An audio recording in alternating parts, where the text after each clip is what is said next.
We're here at the Paverson game stand with Dave Beck.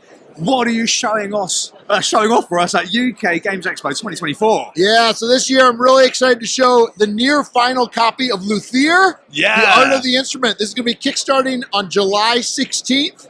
We're really excited. Vincent Dutrait did all the artwork. It's stunning. We're really close to being finished. Some stuff is still being done, and we're looking to maybe get into production almost right after the Kickstarter's done. So, wow. Yeah. So it should be a relatively quick turnaround? Yeah.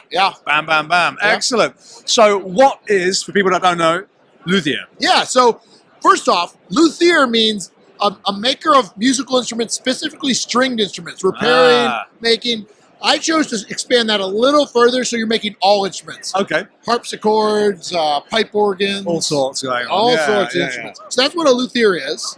Of course, in this game, we're not making whiskey like we did in Distilled. We're making violins. Okay. Right? Yeah. So the golden age of classical music, where Beautiful. you are creating different sorts of instruments for patrons, composers, nobles, performers. Yeah. Very nice. Very nice. It's a wonderful theme. Me and Matt are big fans of the music theme, and we can see actually it's kind of been a little bit of a resurgence in music themed games this year. It feels like there's a few of them. Yep.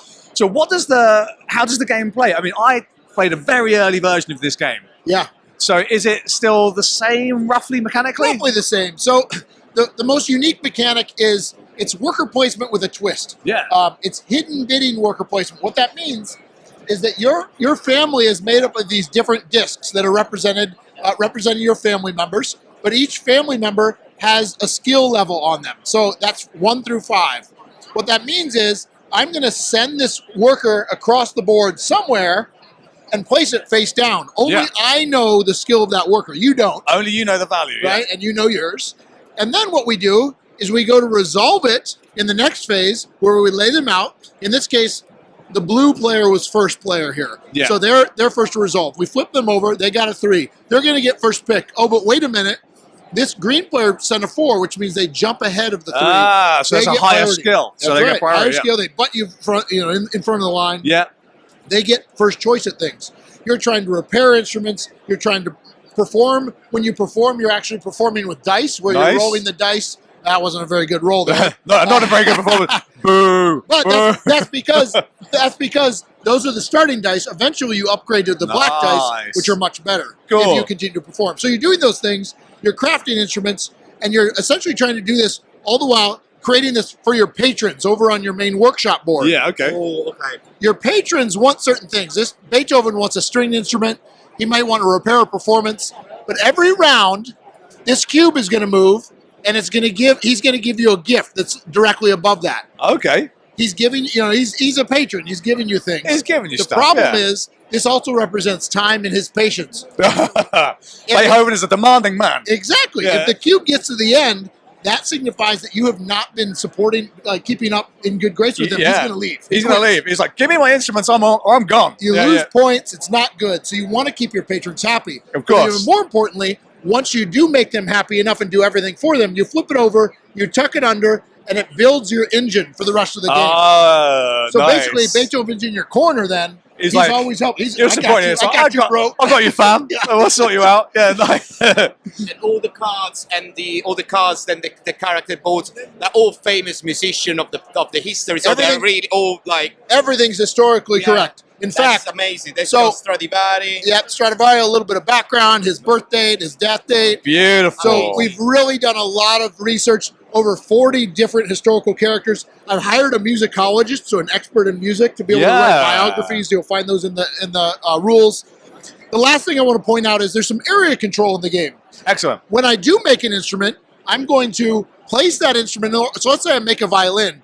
Well, I need to place it in the violin location. We see yellow has actually repaired a violin already. But that's okay, because when I make a violin, I kick it out. When you craft an instrument, you take first chair. And you have that for the rest of the game. That's important because at the end of the game, the more first chairs you have, the more points you're going to have too. Got it. So there's this area control mechanic, there's this hidden bidding mechanic, a little bit of engine building, some resource management, so lots of different things going on at once. Nice. So if you're repairing an instrument, that's kind of, is that like a lower priority than... That's right. Got it, yeah. That's so right. You just repair an old one. Performances and repairs can get kicked out, but instruments, when you make them, because that's the name... That's a prestigious thing. You've just made a beautiful... You get that for the rest of the game. Incredible stuff. Looks like there's a lot going on here, Dave. Yeah. What sort of the complexity level are we talking about? Yeah, so for fans of Distilled, that's about a 3.0 on the BGG scale. This is about a 3.5, 3.75. So we're definitely ratcheting it up heavier a little still. bit. Yeah. Okay. Cranking it Definitely up as ratcheting well. it up a little bit. Fantastic. And you said this is coming to crowdfunding this year? Yep. So July 16th this year. So really excited about that. We're going to have deluxe options. We're going to have standard options for those that don't want to go all in with the deluxe, and that's fine too. Okay. But we really want to demonstrate the fact that just like with Distilled, we're upholding all the components, the quality, You have the stunning art. quality games. Yeah, we Dave. really try. Yeah, you really, really do. So is this representative of what you'd get in a standard edition? This Or is this like a little bit more deluxe. This is more like the deluxe edition? Yeah. Okay. And what would be the difference from like the standard Yeah, good edition? question. The standard edition is probably not going to have as much screen printing and as much wood.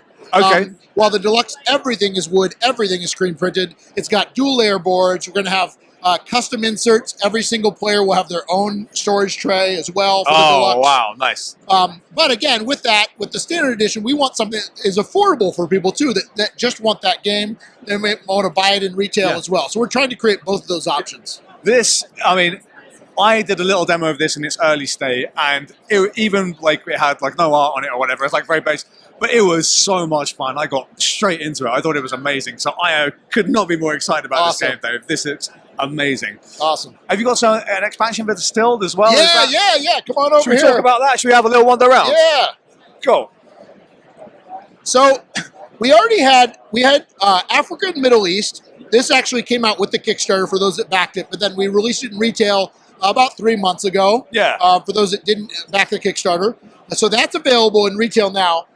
Only available at UK Games Expo and future cons as well as on my website, is Cask Strength. This is our newest one that we just released. This kind of ups the crunch a little bit and Distilled, makes it a little bit more strategic. This was designed by Richard Woods, who was the developer for Distilled. It's a 55-card deck that allows you to do a couple new things. First, it takes all the ingredients from the base game and now adds effects and powers to every single one. Oh, cool. So this actually was in the original prototype game that I designed way back because we were making a deck builder then. Yeah. And now we brought some of that back. The other really strong element that's brand new into the game is a dynamic market. Every round, certain things are going to cost more or cost less or pay more when you sell them as well. So players are always looking to the future to figure out what they need to kind of plan for in future rounds. Yeah, nice. A couple extra flavors, fun flavors, fun upgrades. But the two main focus areas are definitely the dynamic market and these upgraded ingredients. Fantastic stuff. Have you got anything else on the agenda, Dave, lined up, or is all of your focus on Luthier at the moment? Right now, it's really focused on Luthier. I will say I've got a couple designs that we're working on that we'll probably announce later this year. Later on, yeah. I really want to get Luthier out there and show people that we're committed to delivering a quality product here. Yes. And then soon after saying, hey, everybody, guess what's next? Yeah, this looks absolutely amazing, mate. So, I've got one more question for you. What's your favourite spirit, Dave? Oh, favorite spirit has to be whiskey. A single malt. A single malt, baby. So, yeah, I love a single malt. I came up with Distilled when I was living in Scotland, actually. So, nice. That was a big influence of it. And yeah, definitely whiskey through and through. Fantastic. If you are a fan of fabulous quality, brilliant, medium heavy and heavy strategy games, please do check out Paverson Game Stand at UK Games Expo and check out their product line because they are tremendous quality and wonderful, wonderful games. So please do check those out. And if you like this video, you know what to do. Hit the like button, hit the subscribe button, check out the rest of the content, and we'll catch you again real soon. Dave, thanks so much. Thanks, man. My pleasure.